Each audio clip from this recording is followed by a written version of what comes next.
Hey there, it's Dan Wardrope from Flexible, and today I want to give you a tutorial on how to build an epic sales funnel. And if you watch all the way through to the end, what I'm going to do is give you one of the funnels we use inside my agency that generated over 1.5 million US dollars in revenue for one offer with one funnel. Okay, so let's talk about the different types of funnels we use in our performance-based lead generation agency. Right, so if you picture, let's say, an offer that we're running traffic to, and the way it works is we'll generate a lead for X and we'll sell it on for 2X or more, and that's the basis of our simple business model. Okay, so if for example you're looking at leads in the mortgage industry. So when we talk about a sales funnel inside our performance-based agency, I need to explain a little bit about how performance-based marketing works and pay-per-lead works. All right, so the way we do it is we own the funnel. We take control of the ownership of everything. The client doesn't take control of any of that. And what we do is we send traffic to that funnel, and we generate leads for X and we sell them on for 2X or more. It could be leads, it could be appointments, it could be anything. Well, basically leads or appointments or phone calls. And I'm going to talk to you about the different ways to do that and the different types of funnels, sales funnels, or we call them kind of lead gen funnels, to be able to do what I've just explained, which is the performance-based model. And the first one is not a funnel. It's actually Facebook lead ads, all right? And as an experienced business owner, an entrepreneur, and a teacher, I guess, I always talk about going down the path of least resistance, okay? There's no point, and there's a place for it, obviously, building a complex funnel that gets great quality and the clients love it. But sometimes, you want to start with the simplest method and the fastest way of doing things, which is a Facebook lead ad, all right? Facebook's getting much better when it comes to asking kind of questions inside their lead ads and almost like a simple survey. And if you have a client that's really great at sales and is on the ball and can call people within a couple of minutes and it's just on the ball, then Facebook lead ads might be the fastest way for you to really generate some great income. But if that's not going to work, and it doesn't work for a lot of clients, to be fair, but it's worth trying. But if that doesn't work, then the next type of funnel we would build is, I guess, what we call just a simple survey funnel. Okay, so if you picture the way that we do it, we'd build something on Unbounce, our preferred platform, and we'd have what's called just a quiz funnel. So we would have on that page, you can use ClickFunnels or you can use Unbounce, obviously, but you would have a headline, a sub-headline, and then a quiz that sits underneath that funnel. That headline and that sub-headline. All right, so inside that quiz, and we use LeadsHook for this, but there's plenty of other quiz software out there, such as Typeform or Go High Level, I believe, has its own quiz as well. People hit that page with the headline, the sub-headline, and they're asked to take action. They go through and they ask questions. They're filtered out. If they're not a good lead, then they get kicked out. If they're a good lead, then they're passed on to the client. Inside that quiz, we ask for name, email, and phone number. Once they've qualified, and once they click submit, that lead is sold on to the client.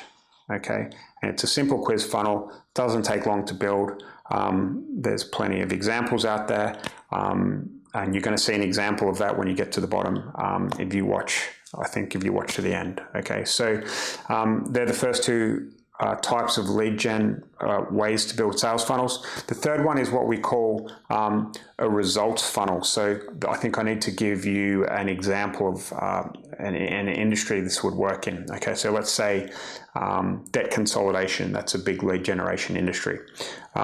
What happens is that if in that space if you're able to have a certain amount of debt and you have the other criteria like a certain number of credit cards, or could be employed or unemployed. If you're employed and you have a certain amount of debt and you also have a certain amount of credit cards, then you can actually write off some of your debt using an insolvency practitioner over here in the UK, and I'm sure it's the same in Australia, the States, or whatever. But I'm going off track a little bit. If you're able to ask those questions and gather all of that data inside a survey funnel or a quiz funnel, then you can actually have a calculation off the back of that survey funnel that tells people whether they're eligible or not for the specific offer, for that debt consolidation offer. So you can take them through the quiz funnel, it's the same as the previous funnel I've explained, and ask them all of these questions, collate the results, and then spit out a yes or a no on what we call the results page. It's the results of the quiz. Okay, so the results page will have the solution and whether or not they qualify, and then you can capture their name, email address, and phone number on that results page. And then after they click submit there, they go to the thank you page. All right, so that's the third type of lead gen funnel or sales funnel that we use.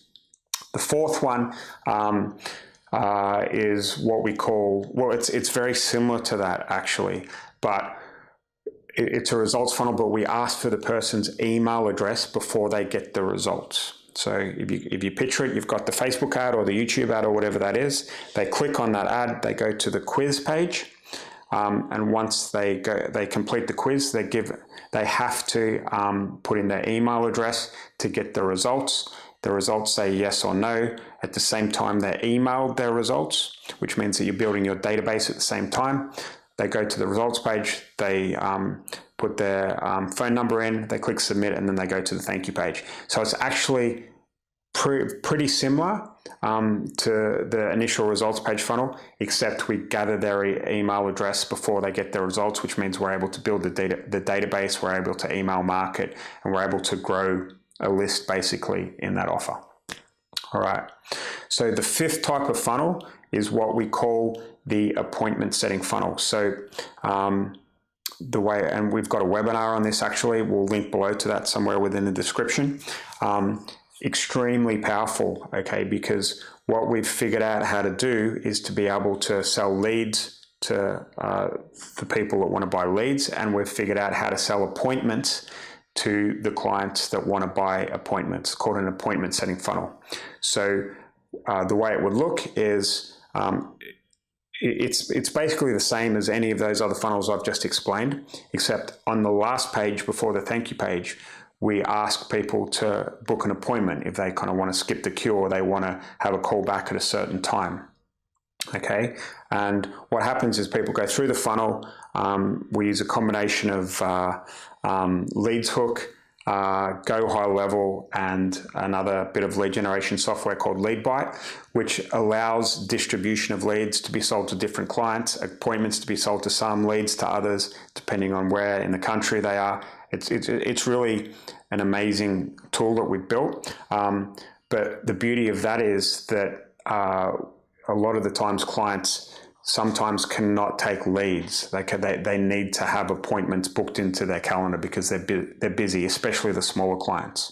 Okay, so I don't want to go into too much detail, but they're the types of funnels that we look to build within our lead generation agency, or our students look to build as they grow their offers in whatever vertical that they're in.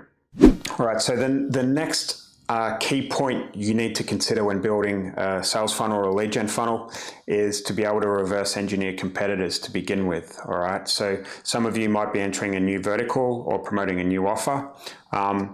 And I guess it would be silly to be able to think or be kind of arrogant enough to go into quite a competitive industry and try and just compete with some of the big boys. All right, there's no point. What you want to do is reverse engineer the market first.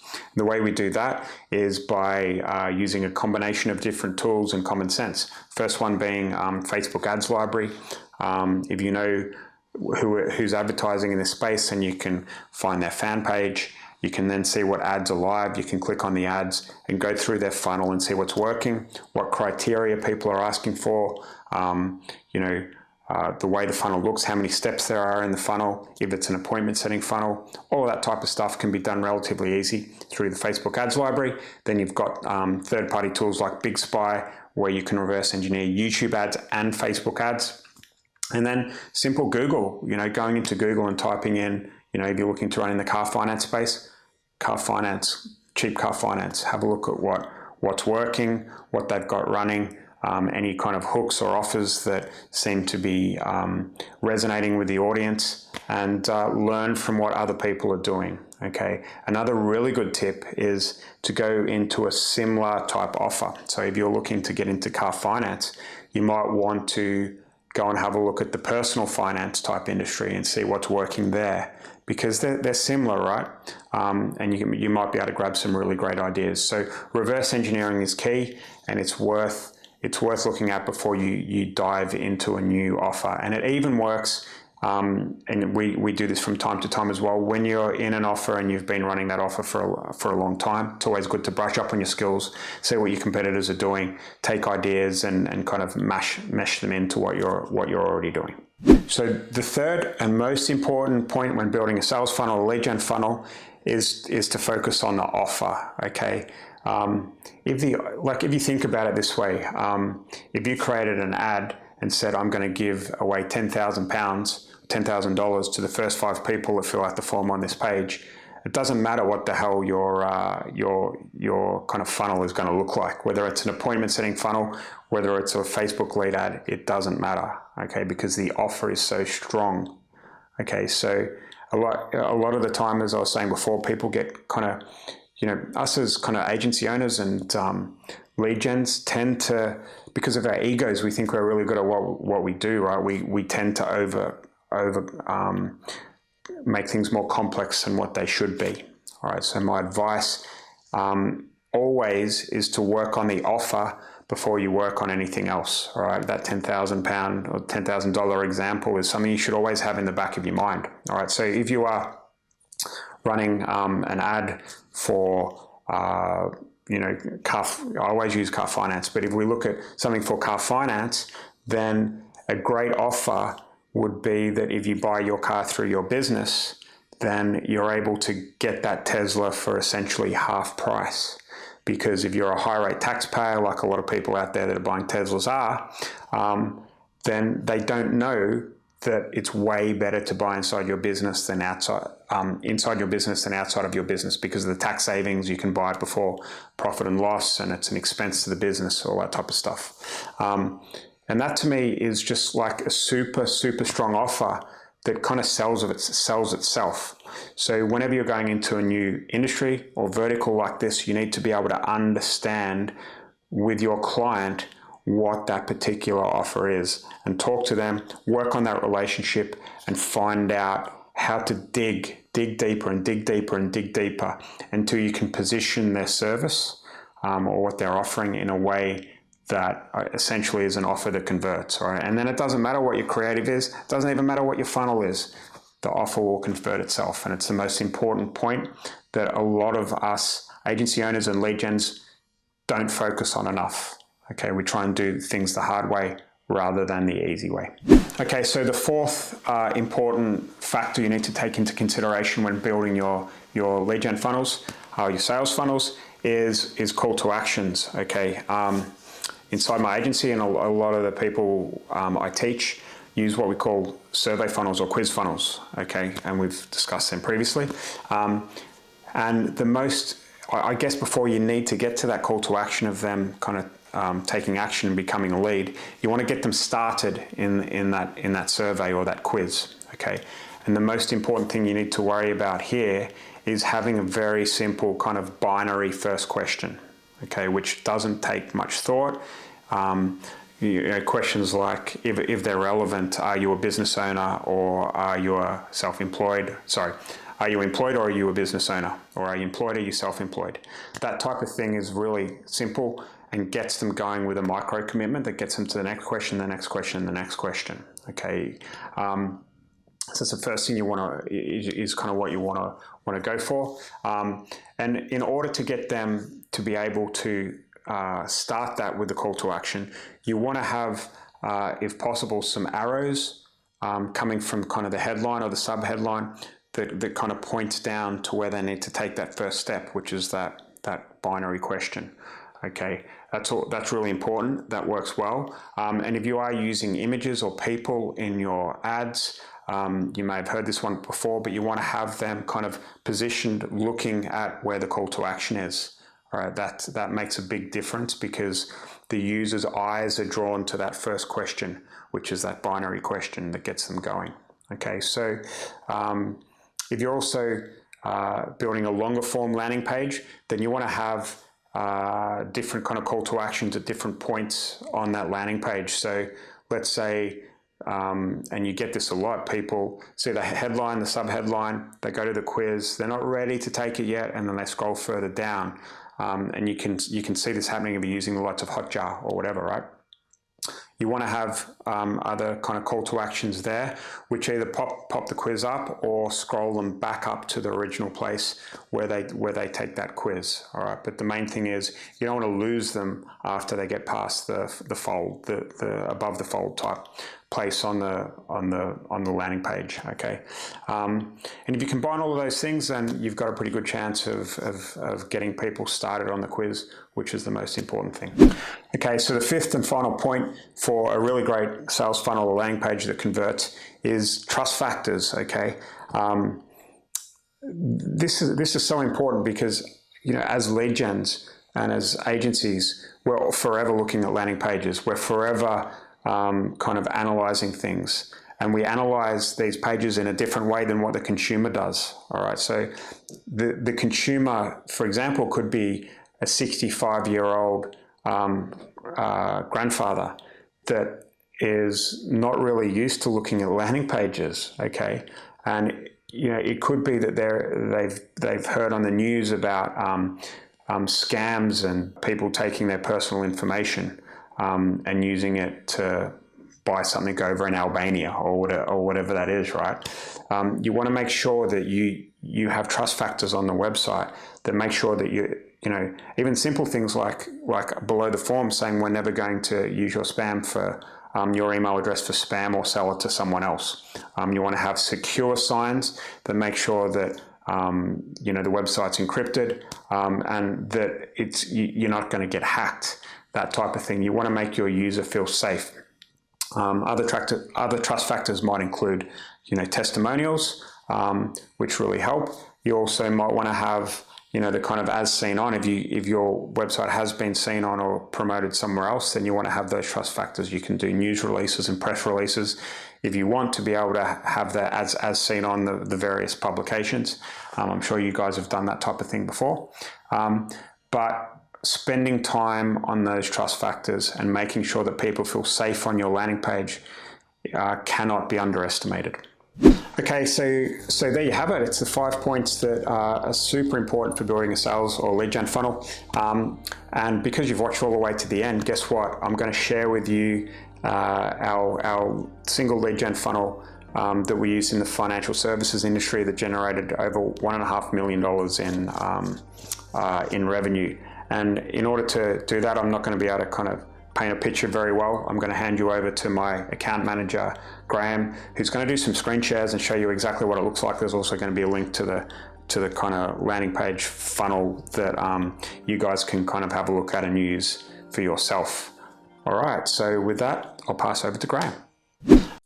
Hey guys, so yeah, just as Dan has just said, I'm going to take you through the epic sales funnel that we had for one of our offers that made us a ton of money. So basically this is for the PPI in the UK, which came to an end, unfortunately, about a year or so ago. And what it was basically, it's payment insurance, basically payment protection insurance. And this was charged on mortgages, loans, things like that in the early 90s. And basically it shouldn't have been. And I think it got found out that these had been charged irresponsibly, and it meant a lot of people had the right to claim a lot of compensation back. Some people only $1,000, some people loads more money. And this is an industry that we like to call kind of like is a money for jam industry, which basically means people just giving their details to find out if they're owed money, that they don't have to pay for anything or anything like that. They only pay if they win the case. So it's quite a good lead gen market because like there's nothing to lose basically in checking. So on this funnel, it was an advertorial to a lander to a thank you page. So the advertorial was basically used to kind of inform them about PPI and the kind of people who did have PPI and how to check. So most of our advertorials are laid out like this, where you have your branding at the top, and then you'd have your headline. You'd have a little bit over here where of the guy who wrote it. Always have call to actions above the fold. So we have a sub headline that's linked and a button. We have kind of like faux advertisements here, which again can attract the eye and get the click through to the next page. And then our advertorials are kind of like based out like this, where it's quite well distributed. There's always a even spacing between the paragraphs, and quite easily seen headlines that break up the text a little bit.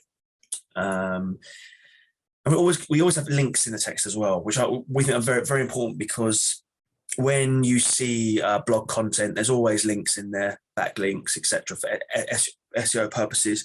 And we're not putting these links in for SEO purposes, but it's basically to give it the look of a news article rather than an advertorial, because you don't want people to know that you're selling to them, basically. So we always add links in to make it look a bit more newsy. We also try and draw the eye with different color links for our important CTAs, which we've done here.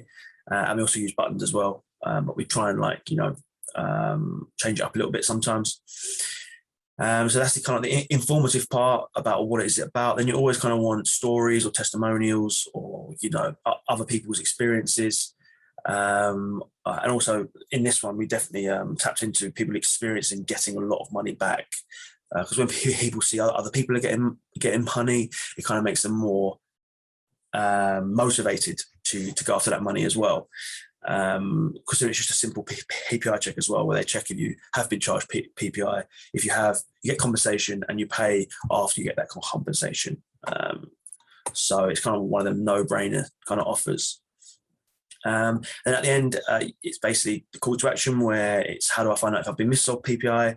Then you lead them with this, with call to actions, and also we like using this. I know a lot of other people do on the advertorials as well. It's kind of like the age and sex of the person. It just kind of is a bit more interactive, and people are more likely to click through. So that's kind of the advertorial part. I click there and they'll go through to the lander. And this is kind of like the brand page for your client. A little bit of information there. Sometimes we'd have a lot more kind of like beefed out testimonials and things like that. But on this particular offer, we tested a lot, and we found just a simple lander converted the best, because after they've read the advertorial, they just want to find out if they're owed money. So you get straight into the nitty gritty. And send them to the basic quiz. And this is an unbounce form that we've amended with some backend script to do this job. We would usually use LeadSook, but for this there was a lot of moving parts. So we've used an unbounce form because there wasn't really any kind of functionality. Like there was no eligible or not eligible. They just put in their information, and then the PPI guys would check if they had PPI, basically, because most people didn't know if they had PPI or not. So we didn't need kind of like a quiz software. So they would select all the banks that they've either lent from or banks they're with. Press next. Obviously, they go to title.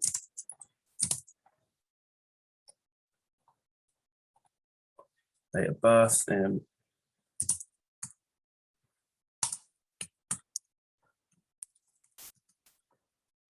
you.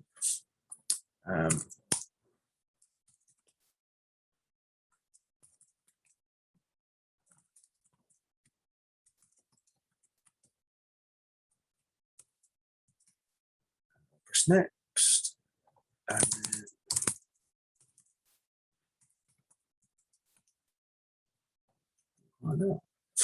And then that's basically the crux of it. That was the form we did. Then they would go on to the thank you page. Again, the secure sign up the top there.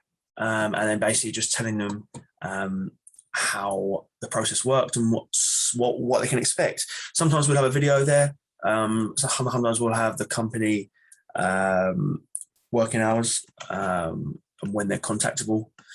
And sometimes we'll also have a face of give the person that's going to call them a face, basically. But on this one, we found this worked best for quality wise for contact rates. So yeah, I mean, that's kind of like the funnel, very simple, but simple offer. And also, yeah, it worked perfectly for us. So we're going to pop the links down in the description for you underneath this video. For you, so you guys can go look at every page in depth and kind of like take whatever you like. But yeah, I mean, thanks for listening, guys, and that's it. Cheers.